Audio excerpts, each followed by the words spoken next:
১, ২, ৩, ৪, ৫ এই টাকা মূলত ৩ টা কাজ করে আপনাদেরকে বলে দিচ্ছি।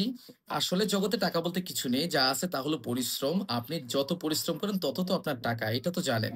তো ওই পরিশ্রমটা জাস্ট একজনের হাত থেকে অন্যজনের হাতে বিনিময় করার একটা মাধ্যম হিসেবে এই টাকাটা কাজ করে।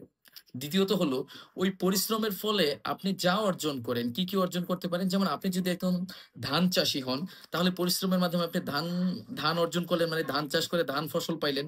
তাহলে ওই ফসলের পুরাটাই যদি আপনি ভোগ না করে একটা অংশ ভবিষ্যতের জন্য রেখে দিতে চান, তাহলে সেই রেখে দেয়াটার একটা মাধ্যম হলো জাস্ট এই টাকা। টাকার ৩ নাম্বার যেটা ইম্পোর্টেন্ট কাজ সেটা হলো যে সবার পরিশ্রম। আমরা সবাই তো আর ধান চাষ করি না। কেউ চাকরি করি, কেউ ব্যবসা করি বা কেউ অন্যান্য যেকোনো কাজ করি আমরা।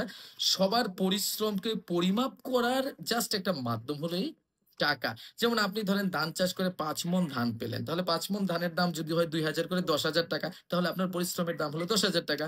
আপনি একটা চাকরি করেন, আপনি যদি মাসে ৳১৫,০০০ পান, তাহলে আপনার পরিশ্রমের দাম হলো ৳১৫,০০০। মূলত এই ৩ টা কাজই এই টাকার দ্বারা সম্পাদিত হয়।